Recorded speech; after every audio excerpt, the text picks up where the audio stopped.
નમસ્કાર. આપણે બધાએ ફેક્ટરીમાં કે પછી વર્કશોપમાં મશીનો પર તાપમાન બતાવતા ગેજ તો જોયા જ હશે, પણ ક્યારે મનમાં સવાલ થયો છે કે એ ગેજ પર જે આંકડો દેખાય છે એનો સાચો મતલબ શું છે?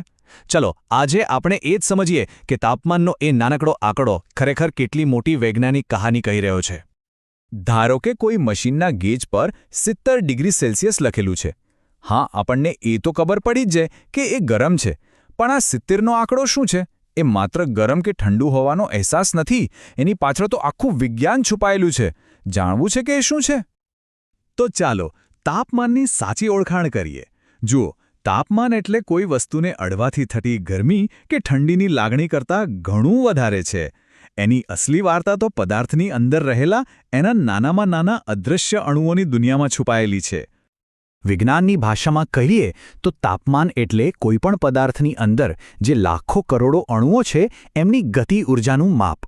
અને હા, એક ખાસ વાત યાદ રાખજો, આ કોઈ એક અણુની ઊર્જા નથી, પણ એ બધા જ અણુઓની સરેરાશ એટલે કે એવરેજ ઊર્જા છે. દાખલા તરીકે પાઇપલાઇનમાં વહેતું ગરમ પાણી જ લઈ લો. એ પાણીમાં તો અબજો ખરવો અણુઓ હોય છે, ખરું ને? એમાંથી કેટલાક ધીમે ધીમે ગતિ કરતા હોય છે, તો કેટલાક એકદમ ફાસ્ટ દોડાદોડી કરતા હોય છે. તાપમાન આપણને એ બધાની ઊર્જાની એક એવરેજ બતાવે છે. અને એકદમ સાદી રીતે સમજીએ, જે વસ્તુનું તાપમાન વધારે હોય, જેમ કે ઉકળતું પાણી, એના અણુઓ જાણે કે પાર્ટી કરતા હોય એમ ખૂબ જ જોશ અને ઊર્જાથી આમતેમ ભાગતા હોય છે. અને જેનું તાપમાન ઓછું હોય, જેમ કે બરફ, એના અણુઓ એકદમ શાંત અને ધીરે ધીરે ગતિ કરતા હોય છે. ટૂંકમાં, જેટલું તાપમાન વધારે એટલી અંદર ધમાલ વધારે. સારું, તો એ તો સમજાઈ ગયું કે તાપમાન એટલે અણુઓની હલચલ. પણ આ હલચલને માપવી કઈ રીતે? એના માટે આપણે જુદા જુદા માપક્રમ એટલે કે સ્કેલ્સનો ઉપયોગ કરીએ છીએ. જાણે કે એક જ વાતને આપણે ગુજરાતી, હિન્દી કે અંગ્રેજીમાં કહી શકીએ, બસ એવું જ કંઈક તાપમાનનું છે. આમ તો ઘણા સ્કેલ્સ છે, પણ વિજ્ઞાન અને ઉદ્યોગોમાં મુખ્યત્વે આ ત્રણનો સૌથી વધુ ઉપયોગ થાય છે: સેલ્સિયસ, ફેરનહાઇટ અને કેલ્વિન. તમે વર્કશોપમાં જે ગેજ જુઓ છો એ મોટાભાગે આ ત્રણમાંથી જ કોઈ એક માપક્રમમાં તાપમાન બતાવતું હશે.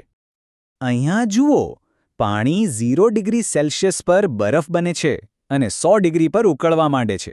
આ તો આપણે સૌ જાણીએ છીએ. પણ ફેરનહાઇટમાં આ જ આંકડા જુઓ, 32 અને 212 છે. અને કેલ્વિનમાં તો વળી 273.15 અને 373.15 છે. કહેવાનો મતલબ એ છે કે ભલે આંકડા અલગ અલગ હોય, પણ ઘટના તો એક જ છે: પાણીનું જામવું અને ઉકળવું. આપણે ઊંચા તાપમાનની તો ઘણી વાતો કરી, પણ શું ઠંડીની કોઈ હદ છે? શું કોઈ એવું તાપમાન છે જેનાથી વધારે ઠંડુ કશું હોય જ ના શકે? તો જવાબ છે હા, અને વિજ્ઞાન એને કહે છે નિરપેક્ષ શૂન્ય, એટલે કે એબ્સોલ્યુટ ઝીરો. ચાલો એક મજેદાર વિચાર કરીએ. આપણે શીખ્યા કે તાપમાન એટલે અણુઓની ઊર્જા. તો જો આપણે કોઈ પદાર્થના અણુઓમાંથી એમની બધી જ સંપૂર્ણ ઊર્જા બહાર ખેંચી લઈએ તો શું થાય? બસ ત્યારે જ આપણે પહોંચી જઈએ છીએ નિરપેક્ષ શૂન્ય પર.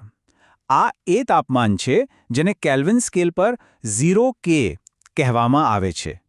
એટલે કે કેલ્વિન માપક્રમની શરૂઆત જ આ સૌથી નીચા સંભવિત તાપમાનથી થાય છે. અને જો આપણા જાણીતા સેલ્સિયસમાં કહીએ તો આ તાપમાન છે -273.15 ડિગ્રી સેલ્સિયસ. વિચાર કરો, આ આપણા બ્રહ્માંડનું સૈદ્ધાંતિક રીતે સૌથી નીચું તાપમાન છે. આનાથી વધુ ઠંડુ કશું જ શક્ય નથી. નિરપેક્ષ શૂન્ય પર થાય શું? અણુઓની જે બધી દોડાદોડી હતી ને, એ એકદમ અટકી જાય છે. તે જ્યાં હોય ત્યાં જ સ્થિર થઈ જાય છે, જાણે કે સ્ટેચ્યુ. કેમ? કારણ કે એમની પાસે ગતિ કરવા માટે સહેજ પણ ઊર્જા બચતી જ નથી. તો આપણે સમજ્યું કે તાપમાન એ માત્ર એક આંકડો નથી, પણ પદાર્થની અંદર ચાલતી આણ્વીય ઊર્જાની આખી વાર્તા છે.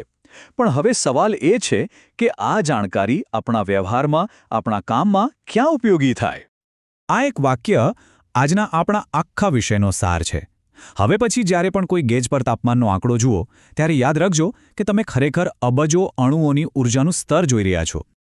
એક વિદ્યાર્થી કે પછી ટેકનિશિયન તરીકે આપણને ઘણીવાર એક માપક્રમમાંથી બીજામાં તાપમાન બદલવાની જરૂર પડે છે. તો સવાલ એ છે કે સેલ્સિયસને ફેરનહાઇટમાં કે કેલ્વિનમાં ફેરવી શકાય કેવી રીતે? આ બધા રૂપાંતરણના એકદમ સરળ સૂત્રો અને રીતો આપણે આગામી ભાગમાં વિગતવાર સમજીશું. આવા જ બીજા ઉપયોગી વિષયો પર વધુ જાણકારી મેળવવા માટે અમારી ચેનલને સબસ્ક્રાઇબ કરવાનું ભૂલશો નહીં. તમારો ખૂબ ખૂબ આભાર.